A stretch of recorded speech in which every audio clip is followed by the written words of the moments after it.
عميلة طلبت مني 4 مجسمات على تورتة ميني، تفتكروا كنت هاقول لها إيه؟ إزيكم يا بنات عاملين إيه؟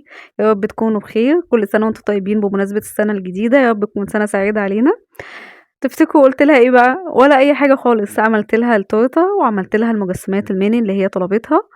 وعايزة أقول لكم إن المجسمات كل ما إحنا بنصغّر في حجمها بيبقى الموضوع أصعب بكتير، يعني بُصّوا المجسم اللي واقف ورا دوّة ده مجسم كبير، فكان الموضوع والشغل عليه سهل جدًا، فما بالِك بقى إن إحنا هنشتغل على مجسمات صغيّرة وهنعمل بقى على التورتة الواحدة 4 مجسمات والكيكة كمان كريمة، يعني الموضوع أصعب بكتير. لو إحنا هنشتغل على عجينة سُكّر الموضوع ما فيش منّه أي قلق، لكن إحنا كمان هنشتغل على كريمة ومجسمات فالموضوع بيبقى مُتعب جدًا. فطبعًا أنا ما كانش أقدر إن أنا أقول لها أي حاجة، خاصةً إن هي مش عميلة عادية، دي تقدروا تقولوا مثلًا صديقتي، أختي، دي حد قريب مني جدًا يعني. فبُصّوا بقى كده أنا العجينة الأول في البداية نشّفتها معايا بCMC، دي بودرة زي النشا كده بس هي مش نشا، دي بودرة أنا بانشّف بيها عجينة السكر عشان تُقف معايا وتعمل معايا مجسمات متماسكة جدًا. وزي ما أنتم شايفين كده المجسم خلاص ابتدى يشمّع معايا، وعملت كمان الدماغ بتاعة بابا نويل.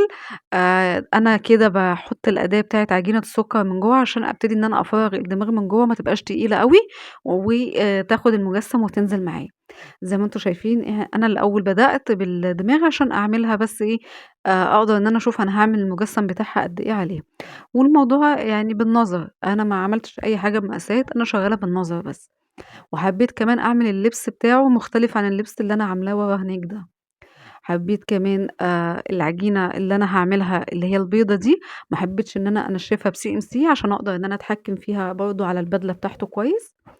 وزي ما أنتم شايفين كده المجسمات كمان أنا عملتها شكلها عامل زي الهرم شوية، شكل خرطومي. ما تخافوش من شكل المجسم هيضبط معانا في الآخر، لإن إحنا لسه هنحط الإيد وهنحط كمان الدماغ، فالدنيا هتضبط معانا كويس جدًا.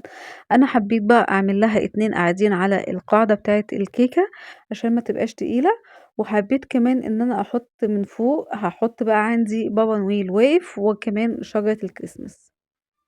وهنا كانت العجينة يعتبر اتشمعت معايا بعد ما حطيت لها الCMC عشان خلاص أنا أصلًا حطيت لها كمية محترمة، عشان أنا باشتغل على المجسم وكنت هاحطه على طول على الكيك، فكان الموضوع مش إن أنا هاسيبها مثلًا تريّح أو هاسيبها لتاني يوم، فكنت باشتغل في الحاجة في وقتها وكنت هاستعملها على طول. زي ما أنتم شايفين برضه أنا ما رضيتش أشتغل على المجسمات كلّها قدّامكم، خلّيت مجسم واحد بس أشتغل عليه عشان الموضوع يبقى خفيف يعني شوية مع بعض، وفي نفس الوقت الفيديو ما يبقاش طويل. اكتشفت بقى هنا إن أنا مثلًا المفروض باعمل الطربوش بتاعه، إيديّا مش واضحة أو مبيّنة أنا باعمله إزاي، فمعلش بقى أنا هاوصف لكم أنا عملته إزاي. أنا مش عاملة شكل اسطواني، لأ أنا عاملة قطعة فرداها خالص على الترابيزة، وابتديت إن أنا ألفّها على الدماغ بتاعة بابا نويل، أبتدي إن أنا أقفلها وأنزّل فيها جزء كده اللي هو بتاع الطرطور بتاعه. زي ما أنتم شايفين كمان الدقن أنا حطيتها بعجينة CMC، sorry بعجينة سُكّر وما حطيتش عليها CMC أصلًا، عشان تبقى ليّنة معايا وفي نفس الوقت تاخد شكل الوش بتاعه. حددتها بالأداة بتاعة عجينة السُكّر، في أداة كده مخططة بتدّينا شكل الشعيرات، فدي اشتغلت بيها كانت مدياني شكل حلو جدًا.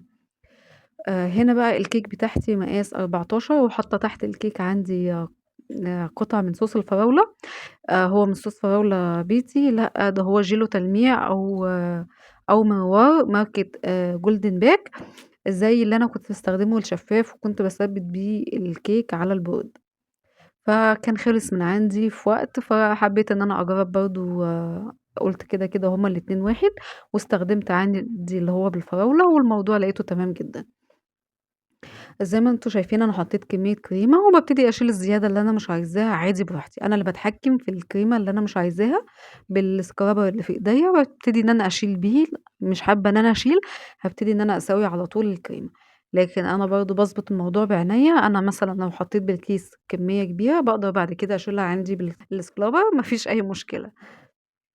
عايزة اقول لكم اني انا حرفيا تعبت جدا وانا بمنتج الفيديو ده، لان تاني مرة امنتجه بعد ما ظبطت الفيديو وخلاص سجلته، لقيت نفسي بدل ما بحفظه قمت مسحته. فالموضوع كان متعب جدا بالنسبة لي، لان انا كمان عاملة الشغل ده النهاردة وحبيت ان انا كمان امنتج وانزل الفيديو معاكم النهاردة. فالموضوع دخل عندي في ساعتين منتجة وتسجيل، لان انا عيدت الفيديو من اول وجديد خالص. فمحتاجة بقى دعم كده ولايكات كتير عشان الفيديو ده اكتر فيديو خد مني مجهود. زي ما انتم شايفين كده جبت المجسمات اللي هي اللي انا مقعداها حطيتها عندي على القاعدة. بصوا بقى في الحالة دي انا طبعا عاملة مجسمات بعجينة السكر، ومش عاملاها شكل بس، يعني مش حاطة في قلبيها فل ولا اي حاجة، يعني معناها ان هي هتتاكل. ففي الوقت ده خلاص بقى انا كده هثبت عندي المجسمات بشوكلة بيضة.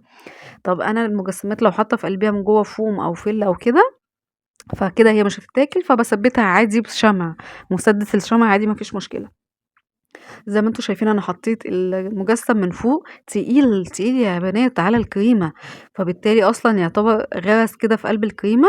فطلعته وحطيت بقى عندي شوية من الشوكولات كأنها مثلا مجسم هو واقف عليه عشان بس تثبت معايا. المجسم اللي انا عاملاه يثبت معايا ما ينزلش لتحت على الكريمة ويبوظ الدنيا.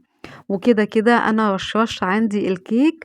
تتخيلوا بقى الرشاشة ديت العملاء فكروا ان انا حاطه لهم جوز هند. قلت لهم لا طبعا احط لكم جوز هند ازاي، انتوا عايزين يعني اعمل لكم حاجه شعبي شويه؟ لا طبعا انا عامل بشره لكم شوكولاته وحاطه لكم شوكليت بيضه. هي دي الشوكليت بقى اللي كان بابا بشرها لي الفيديو اللي فات. كان شكلها جميل جدا وعجبتني، وفجأة كده لقيتها حلوة قوي وهتديني شكل التلج، فاستخدمتها معايا في التزيين. هنا بقى كانت العميلة برضه بتاعتي كانت حابة إن هي عايزة 2025، وعايزة 3 غزلان، وعايزة 3 بابا نويل، وعايزة شجرة كريسمس. وأنا حطيت لها العلبة البوكس بتاع الهدايا دي من عجينة السكر كاملة، وكمان حطيت لها التوبر بتاع البيت من ورا. وده كان شكل تورتة تاني برضو حبيت ان انا انزله معاكم، لان انا بصراحة ما صورتوش، لكن في معايا اوردر تاني برضو شكله مختلف، فده برضو اللي هنزله معاكم. انا الحاجة اللي انا عملتها متشابهة طبعا مش هنزلها، لكن الحاجة اللي فيها اختلاف وتكون سهلة برضو ويكون فيها فكرة مختلفة دي بقى اللي هنزلها بإذن الله. يا رب فيديو النهاردة يكون عجبكم، اشوفكم فيديو جديد، استنى رأيكم تحت، باي باي.